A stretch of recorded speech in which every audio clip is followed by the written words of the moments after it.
은혜와 여호와의 성실하심이 중추절을 하루 앞두고 성전에 올라와 예배드리는 우리 가운데 풍성하게 임할 수 있기를 주의 이름으로 축복합니다. 우리는 9월 주제가 왜 고난이 유익한가? 믿음이 없이는 이 주제에 대해서 답을 얻을 수가 없어요. 하지만 성경 말씀 속에서 이 주제를 깊이 들여다보면 역시 역설적이지만 하나님의 은혜가 우리에게 임하는 것을 볼 수가 있습니다. 오늘도 계속 왜 고난이 유익한가? 결국 장차 하나님이 주시는 영광이 있기 때문입니다. 중추를 앞두고 우리 마음이 분주합니다. 또 예배를 마치고 고향을 또 이것저것 가야 하실 분도 계실 거예요. 그러지만 이 시간 우리 마음을 집중해서 하나님께 예배 드렸으면 좋겠습니다. 또 이제 중추절을 맞아 오랜만에 흩어졌던 가족들이 또 함께 모이는 시간을 갖게 됩니다. 모처럼 그 모임 가운데 우리 믿는 이로서의 그 사명을 잘 감당했으면 하는 그런 바람이 있습니다. 우리 가족들끼리 보다 더 웃음꽃이 피우는 그런 명절 기간이 됐으면 하는 바람입니다. 그래서 이번 명절은 무엇보다도 우리 성산의 성도들이 전도사가 되십시오. 이렇게 부탁을 드립니다. 여기 전도사라는 말은 가서 복음으로 예수 믿어라 이렇게 말하는 것이 아니라 이런 명절 절기가 돌아오면 집에서 전을 부치잖아요. 전 부치는데 도사가 되라 이 말이에요. 전 부치는데 도사가 돼. 우리 믿지 않는 가족들 마음을 움직일 수 있는, 감동시킬 수 있는 것이 뭐냐? 예수 믿는 우리가 한 번 더 헌신하고 수고하고 땀 흘리는 거예요. 그러면 예수 믿으라고 100번 이야기하는 것보다 내가 한 번 더 섬김을 통해서 역시 예수 믿는 사람은 다르구나, 이런 선한 행실을 통해서 우리 가족들에게 선한 영향력이 미치게 될 줄로 믿습니다. 그런 의미에서 이번 우리 성산의 가족들 다 전도사가 되기를 축복합니다. 자, 명절을 맞아 고향을 찾아가는 길은 결코 쉽지만은 않지요. 그래서 이맘때면 항상 뉴스에서 교통 대란이다, 교통 지옥이다, 여기 보시는 것처럼 정말 몇백 메타를 가는데 평상시면 뭐 1분도 안 걸리잖아요. 휙 하고 지나갈 수 있는 그 고속도로를 참 많은 시간을 할애해서 가야만 합니다. 그럼에도 불구하고 왜 교통지옥을 경험하면서 고향을 가느냐 이 말이죠. 왜 그래요? 어릴 적 자랐던 고향 산천을 볼 수도 있고, 또 존경하는 부모님 얼굴도 뵐 수가 있고, 흩어져 살았던 형제 자매의 얼굴도 기쁨으로 만날 수가 있고, 또 친척도 친구들도 만날 수 있는 그런 좋은 시간들이기 때문입니다. 그렇게 어제도 버스 터미널에서 버스를 타고 가는 그 귀성객들, 무거운 짐을 들고 있지만 얼굴에는 웃음이 있고, 아이들에게도 인터뷰를 하니까 할아버지 만날 생각하니까 너무 기뻐요, 즐거워요, 빨리 가고 싶어요, 이런 이야기들을 하는 것을 들을 수가 있었습니다. 교통지옥이지만 고향 가는 길은 즐겁다 이 말이죠. 이처럼 우리 인생도 분명한 목적이 있으면 어떤 고난도 견딜 수가 있는 것입니다. 견디는 차원이 아니라 고난을 즐겁게 맞이할 수가 있어요. 그래서 옛날 어른들은 고진감래라, 고진감래라, 그런 표현들을 하셨어요. 우리가 또 잘 알고 있는 윌트 디즈니라는 사람이 있죠. 윌트 디즈니, 이 사람인데 어릴 적 너무 가난했습니다. 그래서 집에 살 수 없어서 남의 집 헛간에서 지내야 했습니다. 헛간은 어떤 곳입니까? 쥐들이 왔다 갔다 하는 곳이에요. 자, 그곳에서 쥐들과 자면서 그 쥐들이 움직이는 것들을 잘 관찰하는 그런 시간들을 가졌습니다. 당시에는 정말 힘든 시간이었지만 그 쥐들을 잘 관찰한 후 거기서 디즈니는 세계적 걸작품인 미키마우스를 그려내게 된 겁니다.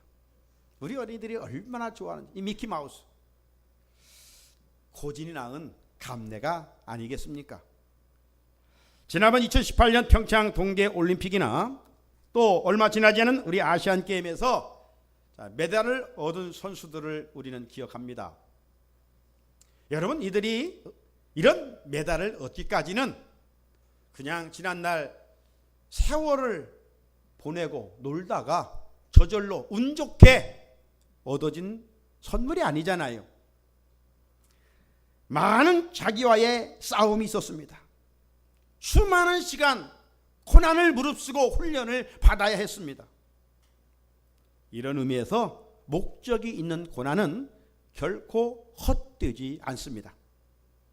사랑하는 우리 성산의 성도 여러분, 우리들이 하나님의 나라를 위해 헌신하고 수고하는 것들은 역시 헛되지 않는다 이 말이죠. 주님의 교회를 위해 헌신하고 추수한 것들은 불꽃처럼 사라지지를 않습니다. 훗날 반드시 하나님께서 영광으로 뒤돌려 주신다라고 약속하셨습니다. 오늘 읽은 말씀 17절 말씀에 뭐라고 말씀합니까? 그와 함께 영광 받기 위하여 고난도 함께 받아야 할 것이라 말씀을 하고 있는 것이죠. 고난 없는 영광은 없습니다. 십자가 없는 부활은 있을 수가 없는 것이죠. 찬란한 부활의 영광은 십자가를 짊어진 고난의 대가요 열매가 아니겠습니까? 우리 모두는 그리스도인들입니다. 그리스도인이란 말은 주님의 제자라는 말입니다. 주님의 제자라는 말은 단순히 예수 믿는 사람을 말하는 게 아니에요. 제자답게 살아가는 것을 말합니다. 예수님께서 너희들은 내 제자야 라고 말씀하시면서 제자의 도를 가르쳐 주셨습니다. 제자의 도가 뭡니까? 일주일에 한 번 성전에 올라와서 예배 드리는 게 이게 그리스도인입니까? 아니에요.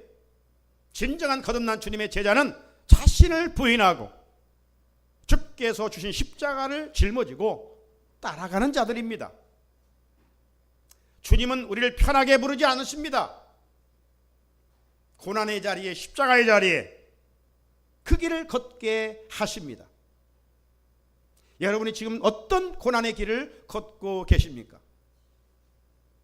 그 고난의 길은 원망할 내용이 아니라 결과적으로 하나님 합력하여 선을 이루시는 축복의 도구임을 우리가 믿음 안에서 고백할 수 있어야 합니다. 우리가 십자가의 길을 걷기 위해서는 육신에 속해 있으면 결코 걸을 수가 없어요. 하나님께 속하여 하나님의 영의 인도를 받아야 합니다. 오늘 본문 14절을 보십시오. 무릇 하나님의 영으로 인도함을 받는 사람은 곧 하나님의 아들이라고 말씀했어요. 사람은 소속에 따라 행동이 달라집니다. 우리 동호 휴가 왔습니다마는 우리 군인들 군에 입대하면 어떻게 돼요? 군대의 규칙을 따라야 됩니다. 나는 늦잠이 많으니까 늦잠 자야 한다고 그게 통하겠습니까?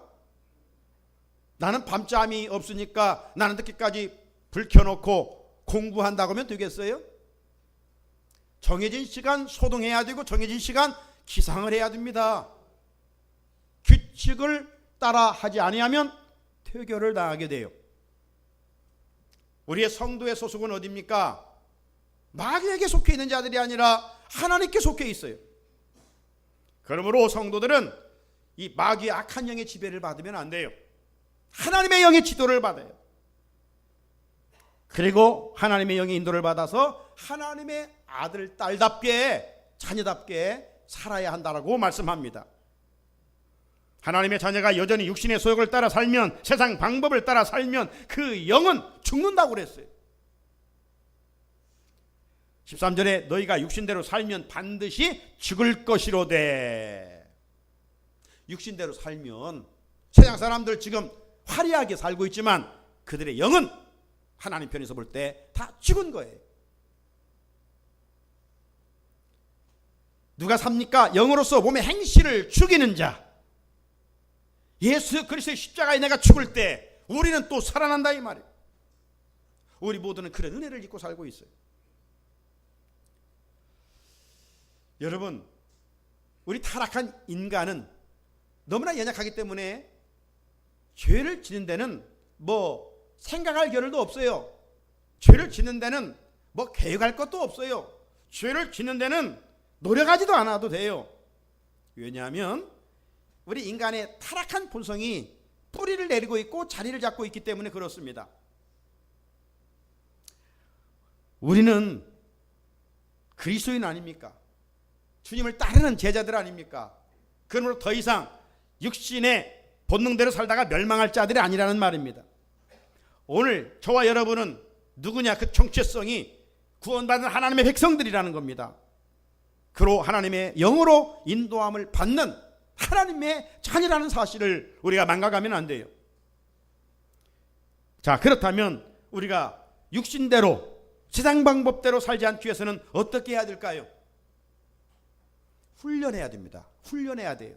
트레이닝해야 돼요. 여러분, 훈련받는 시간은 노는 시간이 아닙니다.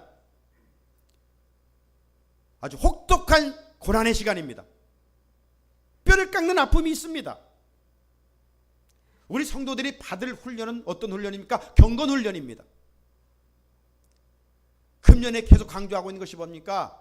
매일 교회 강고 시간에 하는 얘기가 뭡니까? 금년 표대로 기도 훈련하자. 기도를 심어라. 말씀 훈련, 경건 훈련을 하라. 큐티 말씀 묵상을 하고 살아가라. 왜? 그것이 능력이기 때문에. 그것이 세상과 죄악을 이길 수 있는 강력한 무기이기 때문에 본질로 돌아가는 것밖에 없어요. 교회를 회복시키는 것은 어떤 프로그램도 아닙니다. 오직 하나님의 말씀밖에 없어요. 말씀 보고 붙들고 기도할 때 오늘 우리 영이 살고 우리 교회 공동체가 새로워질 수가 있어요. 그럼에도 불구하고 우리가 경건 훈련하지 아니하면 우리 영이 병들어 시들시들해지고 능력 있는 삶을 살아갈 수가 없어요. 세상에 영향력을 끼칠 수가 없어요. 오늘날 지금 세상이 교회를 염려하고 세상이 교회를 비난하고 손깍질하고 있는 오늘의 현실 속에서 오늘 그리스도인된 우리가 내 자신이 어떻게 이 시대를 살아가야 될 것인가 하나님은 우리에게 말씀해 주시고 있습니다. 세상의 흐름 속에 적당히 살아가는 내 자신이 아니라 우리가 새 옷을 입으면 때가 묻지 않기를 위해서 먼지가 묻지 않기 위해서 흙탕물이 튀지 않기 위해서 그 옷 하나 입었어도 정결하게 입으려고 애를 쓰는 것처럼 그리스도의 세마포의 옷을 입혀주셨는데 이 옷을 더럽혀서는 아니 된다 이러한 의식을 가지고 깨어 있어야 된다는 것이죠. 우리가 언제까지 경건의 모양만 갖추고 살아야 되겠습니까? 경건의 능력이 있어야 되지 않겠습니까? 그렇다면 그리스도인으로서 경건의 능력, 합당한 성품을 갖고 살려면 어떻게 해야 될까요? 우리 안에 성도답지 않은 것들이 있다면 아프지만 찬란해야 돼요. 찬란해야 돼요. 몇 해 전으로 기억됩니다마는 우리 노의원들이 제주도에 수련회를 간 적이 있습니다. 제주도에 가면 관광할 곳이 여러 가지 있지 않습니까? 그 가운데 유명한 한 곳 제가 추천한다면 생각하는 정원이 있어요. 생각하는 정원. 그 생각하는 정원에 가보게 되면 상상할 수 없는 아름다운 지금 그림에 보는 이런 분재들이 얼마나 넓은 곳에 곳곳에 있는지 모릅니다. 하나하나 보면 와 이게 몇 년이 된 게 아니에요. 자세히 보면 수십 년이 된 그런 분재들입니다. 하나만 해도 얼마나 정말 값을 매긴다는 것이 그 분재를 무시하는 거예요. 그만큼 가치 있는 분재들입니다. 그런데 이 넓은 분재들을 하나하나 이렇게 돌아가면서 코스에 따라 가다가 이제 끝부분에 가보게 되면 한 건물을 만나게 돼요. 그 건물에는 이곳을 만든 그분이 이곳을 내가 정말 박투해서 오늘날 이렇게 잘 가꾸어서 이 분재들을 만들기까지의 그 히스토리, 역사를 전시해 놓은 곳입니다. 그래서 제가 그 전시관을 딱 들어가려고 할 때 문 앞에 처음 있던 그 글이 너무나도 읽는 순간 감동이 됐어요. 저런 그림도 많이 분재도 사진을 찍었지만 제가 제 핸드폰으로 찍어놨던 이 글입니다. 이 빨간 글의 내용인데요. 이런 글이 있습니다. 분재는 뿌리를 잘라주지 않으면 죽고 사람은 생각을 바꾸지 않으면 늙는다. 예, 의미심장하지 않아요? 분재는 나무 뿌리를 잘라야 살고 사람은요 생각을 바꿔야 돼. 고정관념은 그 고장난 생각이에요. 예, 치매 걸리지 않으려면 날마다 생각을 해야 돼. 생각, 묵상을 해야 돼. 말씀 묵상하면 돼. 그러니까 여러분, 제가 놀란 것은 이 아름답고 값진 이 분재 하나하나가 만들어지기까지는 뿌리를 잘라야 된다는 사실이었어요. 여러분 한번 생각해 보세요. 나무에 뿌리를 자르면 이거 죽는데? 우리 그렇게 쉽게 생각되어지지 않아요? 그런데 그 나무를 크게 만들지 아니하고 작은 화분에 정말 가치 있게 아름다운 분재로 만들기 위해서는 뿌리를 잘라야 된다는 거예요. 잘라야. 그러면서 그 고난을 견디며 아름다운 작품, 가치 있는 작품이 만들어진다는 겁니다. 이런 맥락에서 우리 사랑하는 성산의 성도 여러분, 명품의 그리스도인, 좋은 성품의 그리스도인, 예수님 제자다운 성도가 되기 위해서는 육신의 죄악의 뿌리들을 계속 잘라내야 돼. 그래야 정말 예수님 닮은 제자, 능력 있는 그리스도인이 될 수가 있습니다. 세상에 살아가면서 적당하게 세상 방법과 타협하며 아무리 예수를 믿는다고 한들 그 신앙에 진일보가 없어요. 성장이 없어요. 열매가 없어요. 오히려 세상 방법대로 타협하고 살 때 우리의 영은 시들게 되고 병들게 되는 것입니다. 병든 나무에는 열매를 맺을 수가 없죠. 그렇게 하나님께서 세상 살아가는 동안 변질된 우리들, 돌감나무 같은 우리들을 참감나무와 같이 좋은 극상품의 열매를 맺게 하기 위하여 우리에게 고난의 시간들을 때로 허락하신다 이 말이죠. 하나님은 우리의 고난을 통해서 버릴 것을 버리게 하시고 끊을 것을 끊어버리게 하시고 자를 것을 잘라내게 하십니다. 그래서 하나님의 나라의 좋은 일꾼들, 하나님 나라의 작품들로 세워 가십니다. 사랑하는 성도 여러분, 우리의 소속은 세상에 있지 않습니다. 세상의 약한 영으로 인도함을 받는 자가 아니라 하나님의 영으로 인도함을 받는 하나님의 자녀들이라고 그랬습니다. 자, 내가 하나님의 자녀인지 아닌지 누가 그것을 증언하고 계신다고요? 16절을 보십시오. 그분은 성령님이십니다. 성령이 친히 우리 영과 더불어 우리가 하나님의 자녀인 것을 증언하시나니. 성령님이 우리의 영과 더불어 하나님의 자녀인 것을 증언하신다는 거죠. 자, 그렇다면 내가 하나님의 자녀임을 고백한다면 하나님은 나의 누가 된다는 말이에요? 아빠, 아버지가 된다는 의미가 아니겠습니까? 자, 세상에 수많은 사람들이 있습니다. 그런데 아무나 가서 아빠, 아버지 그렇게 부르지 않아요. 세상에 아빠라고 부르지는, 아버지라고 부르는 사람은 단 한 사람밖에 없어요. 그러므로 오늘 우리가 영의 아버지신 하나님을 아빠라, 아버지라 부를 수 있는 것도 아무나 그렇게 부를 수 있는 것이 아니에요. 성령의 사람들만이 알 수 있다는 겁니다. 성령의 사람들은 더 이상 종의 영에 따라 무서워하는 종의 영을 받지 아니하고 양자의 영을 받는다고 그랬어요. 양자의 영. 자, 15절 같이 한번 읽어볼까요? 시작. 너희는 다시 무서워하는 종의 영을 받지 아니하고 양자의 영을 받았으므로 우리가 아빠 아버지라고 부르짖느니라. 아멘. 우리 하나님은 어디에 계셔요? 주기도문에는 하늘에 계신 우리 아버지께 시공을 초월하여 계시는 하나님이십니다. 그런데 하나님께서 초월해 계시지만 그분은 영으로 우리 마음에, 우리 안에 임재해 계십니다. 그래서 그 임재하신 성령을 통해서 하나님을 믿게 하시고 그 하나님을 나의 아빠, 나의 아버지로 고백하게 하시는 것이죠.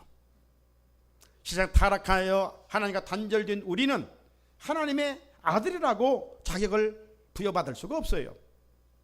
거룩하신 그분 앞에 어떻게 주인된 우리가 그분의 아들이 될 수가 있습니까?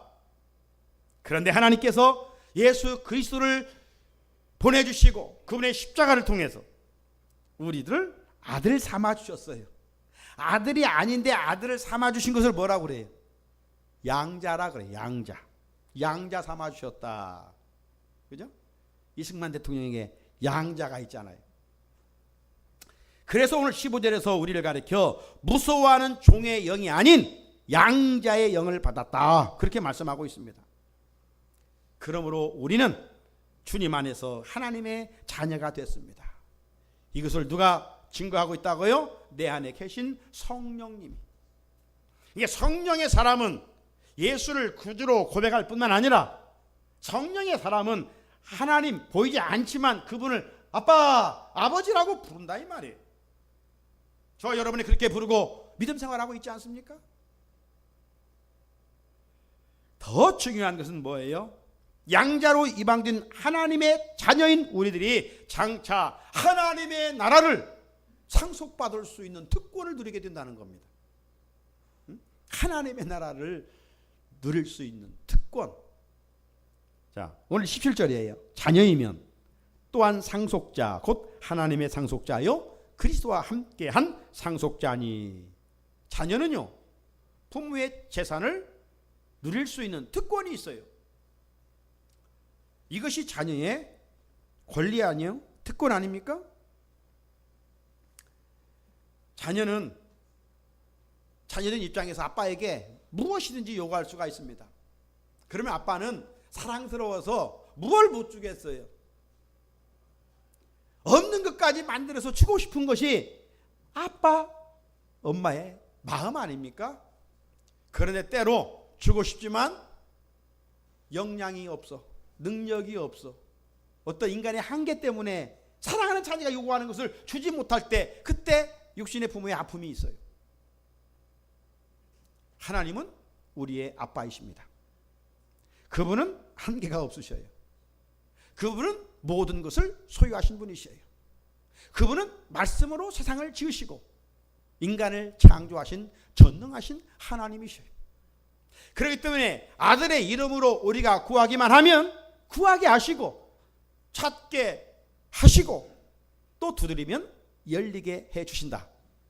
이 땅의 것만 아니라 하나님의 나라 끝까지 상속해 주신다라고 말씀해 주셨어요. 우리가 예수 믿고 받은 최고의 축복이 뭐냐? 바로 구원이죠. 구원 받으냐마니 장차 하나님이 믿는 자에게 예비해 놓으신 그 하나님의 나라를 기업으로 받을 수 있고 상속할 수 있다라고 하는 것이죠. 이것이 가장 큰 특권입니다. 이 특권은 내 은혜로 된 게 아니에요. 내 능력으로 된 게 아니에요. 내 힘으로, 내 지혜로, 내 그 세상 멋으로 된 것이 아니에요. 오직 하나님의 아들 예수 그리스도의 십자가의 구속의 은혜로 가능하게 됐어요. 예수님께서 내 죄를 짊어지시고 내 죄값을 지불하시기 위하여 십자가에 피 흘려 죽으셨어요. 그 피값으로 오늘 우리가 이 구속의 은혜, 장차 도래야 할 하나님 나라의 그 기업을 누리게 됐다라는 사실입니다. 십자가 구속의 은혜를 입지 않고서는 결코 그 누구도 이 하나님의 은혜가 되는 자녀가 될 수도 없고 또 하나님 나라를 상속받을 수도 없어요. 자, 그렇다면 우리가 세상 사람들이 받지 못한 구원의 은혜, 장차 도래할 하나님 나라의 기업의 은혜를 우리가 받았다면 이제 우리가 어떻게 살아가야 될까? 어떻게 살아야 될까? 여기에 대한 질문입니다. 하나님의 은혜를 입은 여러분들, 이제 주님을 위해서 어떻게 살고 싶습니까? 사도 바울은 골로새서 1장 24절에서 이렇게 고백합니다. 나는 이제 너희를 위하여 받는 괴로움을 기뻐하고 그리스도의 남은 고난을 그의 몸된 교회를 위하여 내 육체에 채우노라. 할렐루야. 바울의 고백입니다. 바울은 받은 바 은혜가 크기 때문에 이제 골로새 교회 성도들로 인하여 고난을 자기가 받는다는 겁니다. 사랑하기 때문에. 자녀가 아파하면 부모가 아파하잖아요. 그 고난을 십자가를 내가 짊어지고 가고 싶잖아요. 그래서 도와주잖아요. 바울은 골로새 교회 성도들뿐만 아니라 믿음으로 낳은 아들, 딸들을 다 사랑했어요. 그래서 그들을 대신 십자가를 짊어졌어요. 뿐만 아니라 바울은 이제 그리스도 남은 그 고난을 내 육체에 채우겠다. 내 육체에 채우겠다. 주님을 대신해서 이제 내가 당해야 할 고난의 기쁨으로 참여하겠습니다. 이런 말이에요. 그런데 어디를 통해서? 교회를 통해서. 그의 몸된 교회를 통해서 내 육체에 채우노라. 바울은 그렇게 고백하고 있습니다. 교회는 이 땅에 남겨놓으신 그리스도의 몸입니다. 사랑하는 성도 여러분, 우리가 주의 몸된 교회를 섬기는 데 있어서 이 정신이 필요합니다. 교회는 단순히 예배만 드리고 왔다 갔다 하는 그런 구경과 같은 장소가 돼서는 안 됩니다. 어떤 모습으로라도 나에게 주어진 모든 것들을 가지고 하나님의 교회의 아름다운 흔적들을 새겨갈 수 있어야 합니다. 그래서 교회의 신실한 일꾼들이 되고 주님 보실 때 주의 몸된 교회에 충성된 종들이 되어야 합니다. 이것이 주님의 나라를 상속받은 자들의 당하는 거룩한 고난입니다. 세상에서 잘못해서 당하는 고난도 있지만 그런 고난과는 질적으로 다른 거룩한 고난이라는 거예요. 제가 왜 거룩한 고난이라고 표현하느냐? 그것은 그 고난이 고난으로 끝나지 아니하고 영광으로 뒤돌려오기 때문입니다. 그래서 오늘 주님은 영광을 받기 위하여 고난도 함께 받으라 그렇게 말씀하고 있어요. 편하게 예수 믿지 말라는 겁니다. 주님이 여러분에게 주어진 십자가를 감사함으로 기쁨으로 즐거움으로 지고 주의 뒤를 따르라 그렇게 말씀하고 있어요. 오늘 마지막 절 18절 같이 한번 읽어봅니다. 시작. 생각하건대 현재의 고난은 장차 우리에게 나타날 영광과 비교할 수 없도다. 할렐루야. 우리들이 주님의 나라와 그의 몸인 교회를 위하여 수고한 흔적들은 아침의 이슬과 바람처럼 결코 사라지지 않는 것이죠. 주님이 반드시 기억하셨다가 삼극과 멸류관을 주신다라고 약속하고 있습니다. 사도 요한이 마지막 때 되어질 일들을 계시를 통해서 환상을 통해서 보았잖아요. 요한계시록 2장 10절 말씀에 보게 되면 끝부분에 이런 말씀이 있어요. 네가 죽도록 충성하라. 그리하면 내가 생명의 관을 내게 주리라. 옛날 성경에는 생명의 멸류관을 내게 주리라 그렇게 말씀하고 있죠. 분명한 것은 이제 우리 모두는 주님 앞에 서는 날이 점점 다가오고 있다는 사실입니다. 누가 부정할 수가 있겠어요? 그때 우리 모두 주를 위해 죽도록 충성한 삶으로 인해서 약속한 상급과 생명의 멸류관을 받는 주인공들이 되어야 하겠습니다. 그런데 앞에 말씀드린 것처럼 선수들이 메달을 얻기까지 그냥 저절로 된 것이 아니잖아요. 주 앞에 서는 날 우리들이 영광스러운 상급과 멸류관을 받기 위해서는 과정이 고난이라는 것이 있습니다. 고난이라는 것이. 주의 몸된 교회를 섬길 때 고난이 있어요. 여러분 주의 몸된 교회를 섬겨 나가는데 어떤 고난에 지금 동참하고 있습니까? 동시에 주님은 여기에만 우리가 머물러 있게 하지 아니하시고 여기서도 훈련받게 하시고 세상으로 파송하십니다. 그런 의미에서 우리 성도들은 세상에 가서 잘 살아야 되는데 세상에서 잘 산다는 거 뭡니까? 예수님 제자답게 살면서 예수님 당하는 고난을 말하는 겁니다. 여러분은 교회를 섬기면서 어떤 부분이 힘듭니까? 그 힘든 것은 주의 고난에 동참하고 있는 거예요. 또 여러분이 세상 살아가면서 어떤 주님 때문에 어떤 고난을 지금 동참하고 있습니까? 우리가 예수답게 살려면 고난을 받아야 돼. 예수 믿는 한 사람이 있었습니다. 그런데 그 사람이 부잣집 하인으로 살고 있었어요. 그런데 어느 날 그 부자가 하인에게 조롱하듯 비난하듯 이렇게 이야기합니다. 너는 하나님을 섬기면서도 왜 이렇게 고난의 삶을 사느냐? 나는 하나님을 믿지 않아도 고난이 없지 않느냐? 야, 그 믿음 생활 때려쳐. 그런 하나님을 왜 믿냐? 이렇게 비난을 했습니다. 그 이야기를 듣던 하인이 주인님 노하지 마시고 제 말을 한번 들어보십시오. 뭔데? 만약 어떤 사람이 사냥을 하는데 갑자기 사슴 2마리가 나타났습니다. 그래서 활을 쏘았는데 한 마리 사슴은 정통으로 맞아서 죽어 쓰러졌고 다른 한 사슴은 다리를 맞고 피를 흘리면서 도망을 가고 있었습니다. 그렇다면 주인님은 어느 사슴을 향해 달려가겠습니까? 그러자 주인이 그 말이라고 그러냐? 죽은 것은 이미 내 수중에 있으니 내 것이고 이제 달아나고 있는 사슴을 쫓아가야지 않겠느냐? 바로 주인님 그겁니다. 영이 죽어 있으면 고난이 없습니다. 영혼이 살아있는 사람은 고난을 받을 수밖에 없는 것입니다. 이렇게 주인에게 이야기를 했다는 것이죠. 사랑하는 성도님, 우리가 세상에 살다 보면 편하게 짝할 때 고난은 없습니다. 그러나 그 영은 이미 병들거나 죽어 있는 것입니다. 그러나 불합리한 세상 속에서 우리가 믿음답게 성도답게 그리스도인답게 살려고 할 때 우리를 힘들게 하는 것들이 있습니다. 우리는 살아있는 신앙이라면 그런 고난을 겪어야 된다는 것이죠. 말씀을 마무리합니다. 일부러 우리가 고난을 자초할 필요는 없어요. 하지만 그리스도인들이 불합리한 이 세상에 살다 보면 다양한 고난을 경험할 수밖에 없습니다. 거짓이 난무하는 세상 속에서 진실되게 살려면 고난을 당할 수밖에 없어요. 불의한 세상에서 의롭게 주의 제자답게 살려고 하면 우리가 피난을 고난을 당할 수밖에 없어요. 믿지 않는 가족들을 위해서 섬기려면 한 번 더 고난의 수고의 흔적들이 있어야 합니다. 복음을 전하다가 우리 그리스도인들이 당하는 고난이 있습니다.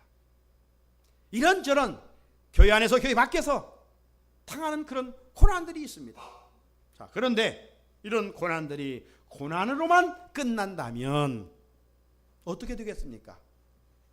세상에서 가장 불쌍한 사람들이 아닐까요? 그래서 고린도전서 15장 부활장에도 보면 만이라는 가정법을 여러 번 반복해서 얘기하지 않습니까? 만약 우리에게 부활이 없다면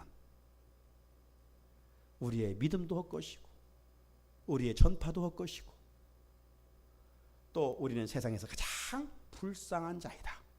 그러나 불쌍하지 않는 것은 가장 영광스러운 것은 하나님의 권세와 능력으로 죽으셨던 예수 그리스도가 3일 만에 무덤의 권세를 이기시고 부활하셨기 때문이라고 부활하신 예수를 만난 바울은 담대하게 증거하고 있는 것입니다. 누가 누구를 부러워해야 되겠습니까? 썩어질 것을 위하여 살아가는 자가 영원한 것을 가진 자를 부러워해야 마땅한데 그런 영광의 은혜를 입으면서도 여전히 세상에 썩어질 것에 우리가 마음을 빼앗기고 있지는 않느냐 이 말이죠. 주님의 고난이 고난으로 끝나지 않았습니다.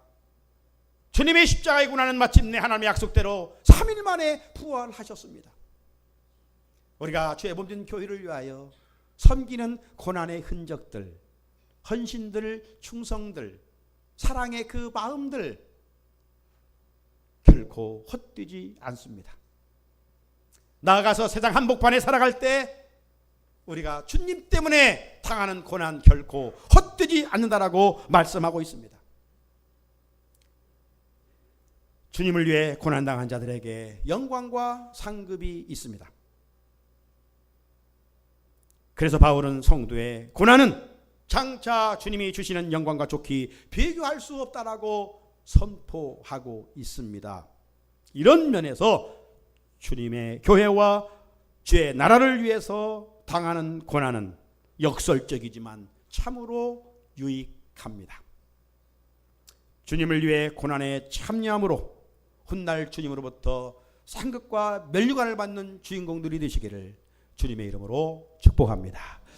함께 주신 말씀 붙들고 기도드리겠습니다.